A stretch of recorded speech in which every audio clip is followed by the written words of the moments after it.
नैराश्य पसरतं अधूनमधून ते दूर व्हावयास मदत होईल असं मला वाटतं. त्याचप्रमाणे आज आपण सगळे जे वधूवर ह्याच्यामध्ये आलेल्या आहोत त्या सगळ्या मुलं आणि मुलींना माझ्या शुभेच्छा. त्यांना चांगला जोडीदार आयुष्यामध्ये लाभो. त्याचप्रमाणे एक नमूद करायचं वाटतं की सगळं आयुष्यामध्ये आपल्याला सर्व गोष्टी काही साध्य होत नसतात, परंतु काही त्यातल्या त्यात जर म्हणजे आपल्याला जुळवणूक करता आली आणि थोडंसं म्युच्युअल अंडरस्टँडिंगनं घेतलं तर आपण एक चांगल्या जोडीदाराची निवड करू शकतो. आणि फार मोठ्या म्हणजे उच्च कल्पना घेण्यापेक्षा थोडंसं ॲडजस्टमेंट जर करण्याचा प्रयत्न केले तर हा पण प्रॉब्लेम थोड्या प्रमाणात सॉल्व्ह होऊ शकतो असं मला वाटतं. आणि जास्त काही वेळ घेत नाहीत, बरेच मान्यवरांना बोलायचं आहे. सगळ्यांना माझ्या शुभेच्छा आणि तुम्ही आज म्हणजे इथून चांगला आनंदी होऊन जाऊ आणि तुम्हाला मनात सारखे जोडीदार लाभो एवढे मी ईश्वरचरणी प्रार्थना करते. धन्यवाद.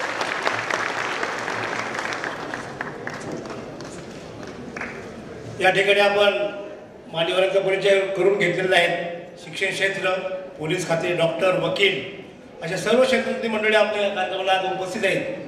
त्याचप्रमाणे आपल्या समाजामध्ये भगवान चौगुलेसारखे एक मॅन्युफॅक्चरर सुरतमध्ये गुजरातमध्ये जाऊन त्यांनी आपल्या कंपनी टाकून तिथं साड्यांचं उत्पादन चालू केलं आहे.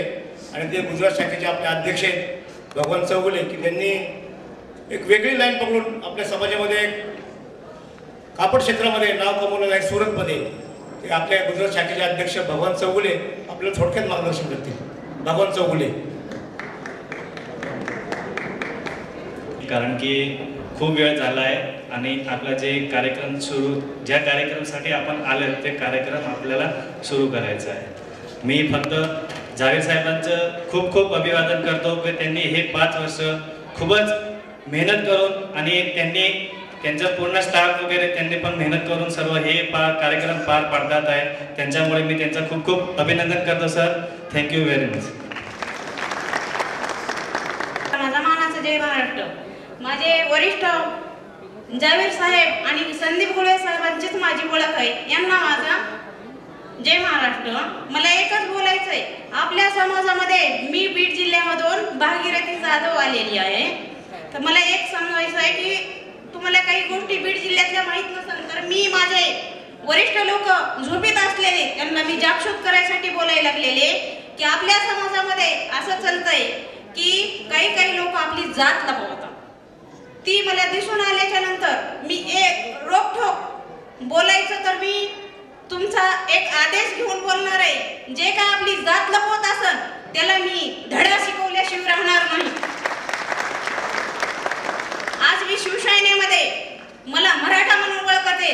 माझे उद्धव साहेब असते, माझे अनिल जगताप साहेब असते, ते मला मराठा म्हणून बोलते. मी त्यांना ठाम मताने सांगते, मी सर तुमच्या समाजाची नाही, मी एक होलार समाजाची मुलगी आहे आणि एक तुमची बहीण आहे. मी कधीही लपवत नाही. तर त्याच्यासाठी एक माझं म्हणणं आहे की बीड जिल्ह्यामध्ये आपला समाज भरपूर काही मोठा आहे.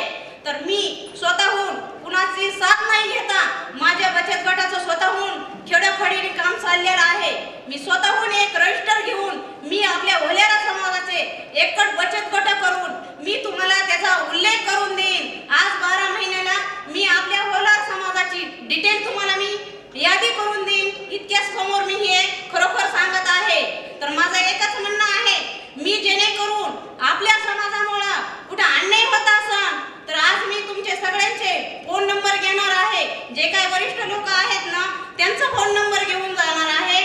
आणि जिथं काय आपल्या समाजावर अन्याय होत असेल तर तिथं 1 level 1 मी स्वतःहून शिवाजी महाराजांसारखे लढण्यात आहे.